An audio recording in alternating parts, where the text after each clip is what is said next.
On today's episode, we are talking about how to get your reels to start trending. We're going to be talking about 6 tips, a few of them that you've probably heard before but are essential, and honestly a lot of people don't ever do them and they are very important. So we're going to be talking about those today, and we're also going to be talking about some tips that you probably haven't heard before. If you're brand new to the show or you're watching with me on YouTube today, which is a great idea because I will be showing you some example reels, and I'll be linking those in the description today so that if you are listening on podcast that you can still follow along with us. But if you are watching on YouTube or can watch on YouTube, you can switch to the video in the description of the podcast and watch along with me there, because I'm going to have some examples in today's show. Either way, you'll be okay. But yeah, we're going to be talking about 6 different tips that can be instantly applied to make your reels start trending. So the first tip we're going to be talking about is where you should be positioning your camera when you're filming reels.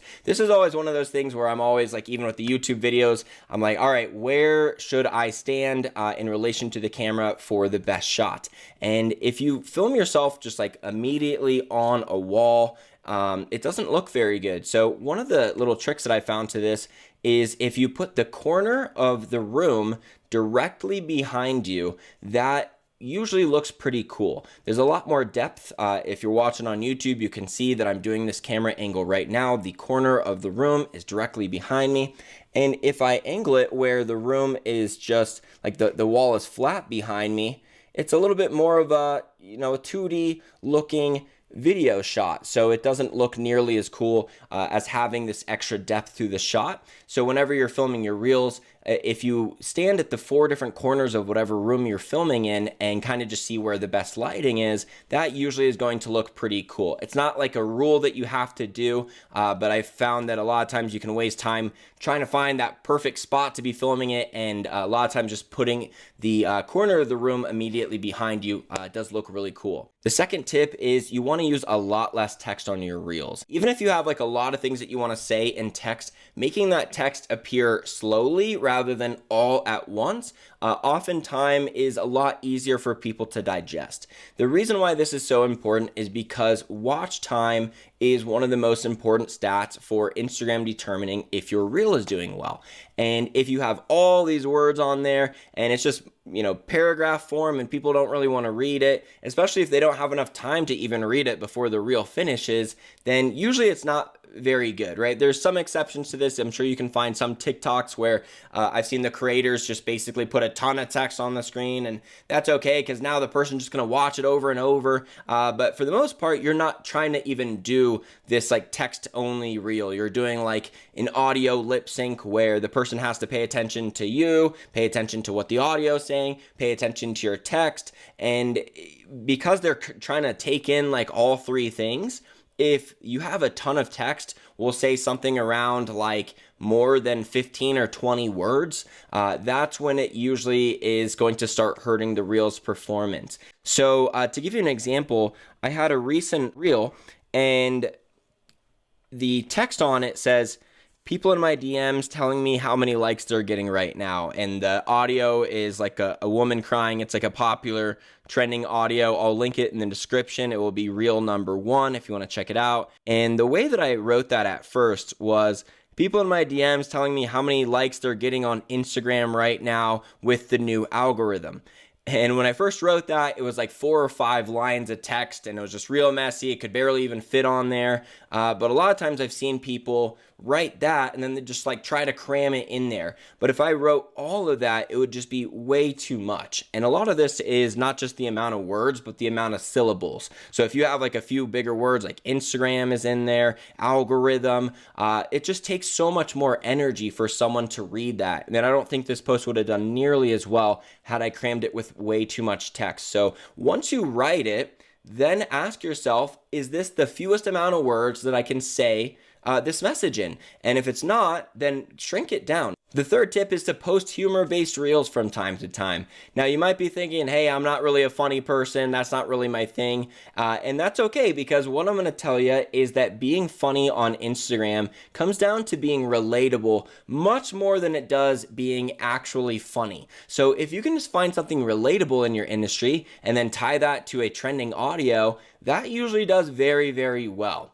To give you an example, in my industry, I actually haven't done this because way too many people have done it, but a lot of times these relatable things are very relatable. So a lot of people might post about it, and a lot of people, can relate to it. So that's why the post does so well, even though it's not really that funny. Like, not funny in the sense of like a stand-up comedian would never have this in their act. But one of the posts in my market is someone essentially saying, oh, when you work on a reel for 4 hours and then you post it and it gets 7 likes. Like, essentially that's what the post is saying. And everyone can relate to that because, we've all had a reel underperform. But the reason why I say humor-based posts are important to get in is because humor is one of the few things that people are willing to consume at all hours of the day.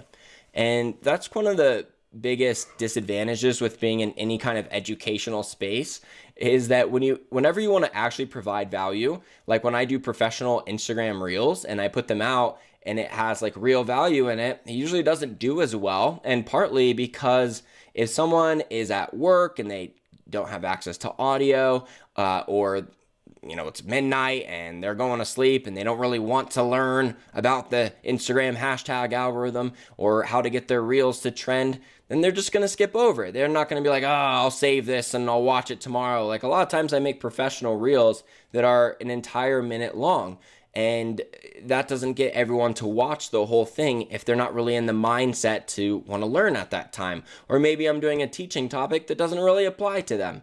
So humor is one of the few things that you can always reach a broad audience. And even if that post winds up in front of someone who isn't your ideal follower, they'll still probably like it. So you might not find the most engaged followers that turn into customers for you, but in terms of just getting some large reach posts out there in terms of very high view count, and then you'll get some followers from it, and then you'll get a lot of likes, so it'll kind of help your engagement on your account. Doing some humor-based posts mixed in can be a great idea. And like I said, it's really just coming down to being relatable. So just think, what's something that's relatable in my market that nearly any person that you're going to talk to probably experiences this? And it's something that only someone in your market would know about too. Not like the general public probably knows a ton about it, even though they can probably get the post enough from what you're saying, but people who are really in your market all relate to it. These last 3 tips are going to be tips that you've heard before. I'm going to warn you. However, a lot of you aren't doing them. And if you were, I wouldn't be putting them at the end of this episode or in this episode at all. So just know how important it is when I really stress that if you're not doing these 3 things that I'm about to mention, your post has very little chance to work. In fact, if your reels aren't trending, if you're looking anywhere else outside of the next 3 things that I'm going to mention, especially the last two, that you're always going to come up with the wrong answer. If you're like, my hashtags were bad on that last one. It was the posting time was bad on that last one. All of those things matter an insignificant amount compared to getting these next 3 things right. So please, do not let this fall on deaf ears. Even if you've heard it before, I wouldn't be talking about this if most people weren't doing them. The first one is extremely good lighting, okay? You need your face completely illuminated. There's no talking in the dark. Even if you're doing a recipe, that needs to be completely illuminated in every situation. Just do not underestimate how important good lighting is. Here are the last 2 tips, and these will have a little bit more action steps to them because I know you've heard them before, but not everyone's doing them. The first one is that your reels absolutely need to have an intentionally planned hook at the beginning. And I can't even tell you how many reels I go through that are like people that I know listen to the podcast, and if they're like a coach, the reel is just them just starting to talk. They're like, hey guys, so something that I really recently realized is blah, blah, blah. And they just start talking about whatever. Or they do a food post and they just start cooking. They don't tell you what they're cooking. They don't even sell you on why it's going to be an awesome meal.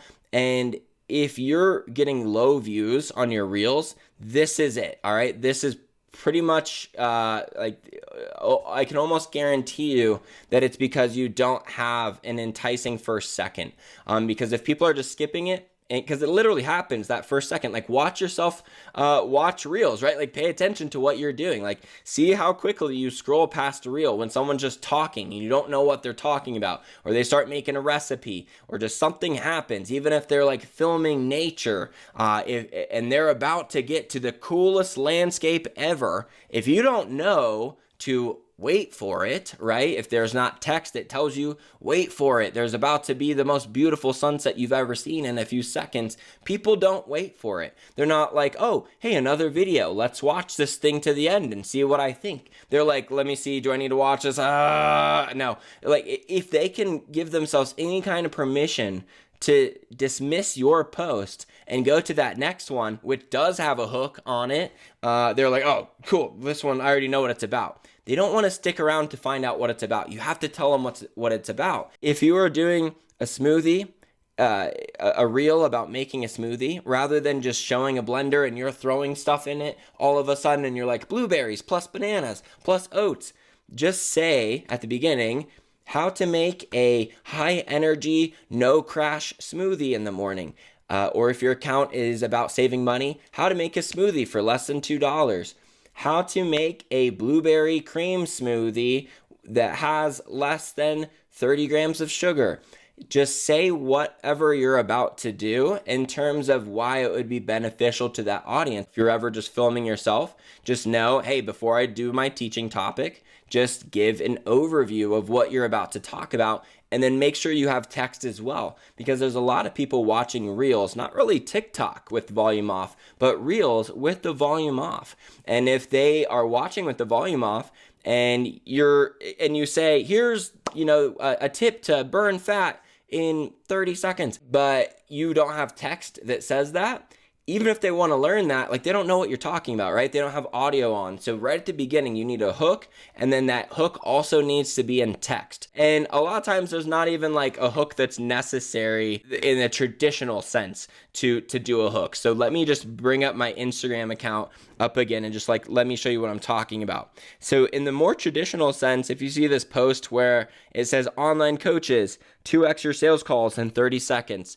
that's more the traditional hook that I'm talking about. But if you look at maybe this post right here where I'm dancing, which I thought was hilarious, but it says, to all the Gen Z who said I'd never make it on TikTok, ... That is a hook. And it's like, what's he going to say to them? Like, what's the message that he's going to say to them? And then I do a TikTok dance, and then at the very end, it says, how did you know? Because, I'm not that great at it, but I just thought it was kind of funny. Like, the hook can just be the inference that there's something for them to wait for. It doesn't have to be like 5 ways to grow your biceps. It doesn't have to be like a traditional thing like that. It can just be something that kind of just lets them know they're going to have to wait for it. The last tip, very, very important, is an intentionally planned ending. All right. And I'm going to show you some stats here that really show you how important this is, because I recently did a post on TikTok and on Reels, and it's the same exact post, except the one thing that changes is at what time I end the post. So the reason why ending the post is very important at the right time is because of watch time. If the clip ends at the coolest moment, then every time someone wants to watch that, then you won't even have gotten the value until you've watched to that last second. And what might happen, like, let's say that if you're out on a boat and you're filming the water, and then you film the sunset, and that's, by far the most beautiful part of the whole reel. And then you just keep going, and then you show the water on the other side, and then you show some trees, and the coolest moment happened halfway in. That's not okay. The coolest moment has to be the last second. So if you're really trying to showcase the sunset, in that reel, you would start on the water. Maybe you'd have text that says, wait till you see this sunset, ... And then you scroll over and film the sunset for like 1 second, and then you turn it off. So that every time they'd be like, oh, I got to see that again. Unless they watch it to the very end, there's not really a point to the reel, right? But if they're like, oh, there's that sunset halfway through the reel, and oh, I don't really care about the rest here, skip. Then all of a sudden they're telling Instagram, oh, 50% of this thing is fine to watch. And that tells Instagram like, oh, it must be bad content, even though they're loving that 50% mark. They're just going to leave after they've gotten the value that they want. So the two major things that I want you to always look at with your reels, if you didn't get very high views, it's because the first second wasn't good enough. That's it. Don't look at anything else. It wasn't your hashtags. It wasn't posting time. It wasn't even what the post was about. It wasn't even what the post was about. It's that the first second wasn't a hook, all right? It didn't capture those people that were in fast scroll mode to stop. They just gave you that half-second watch time, and it completely screwed your average watch time just because you had enough people instantly skip over it, and it just kills the post. So if you're not getting high views, it's the first second, that's it. No ands, ifs, or buts, that's it. That's the only thing you should look at. If you're getting low engagement percentage, it's because of that last second. So here's the example that I just did, this like High School Musical audio. So I'll link the reel as well as the corresponding TikTok in the description. And you'll see that on TikTok, it goes for 5 extra seconds. So the TikTok version is 15 seconds. And then the one on my Instagram page is 10 seconds. And the thing is the joke is gotten at probably like 5 seconds or 3 seconds. And like you could even end it at that point. It would be a little bit premature, as you can probably tell. But when you watch the 10-second version, it just is so much more like, oh, that's funny. I get the joke. And then it ended. The actual metrics on this, on TikTok, it got 773 views and 10 likes, which was a 1.29% likes to reach ratio. And on Instagram, where the clip cut off at 10 seconds, it got 326 likes on 6,023 views with a 5.4% likes to reach ratio. So I figured that's the way to keep it even, because I do have more followers on Instagram. So, that's essentially why I got more views on there. But ultimately, it was just 5 times the engagement rate by simply only cutting the clip earlier. So once you're completely done with your reel, ask yourself, can I cut this clip any earlier and provide the same amount of value, that the same message, the same amount of humor gets across? And if you can cut it, you should.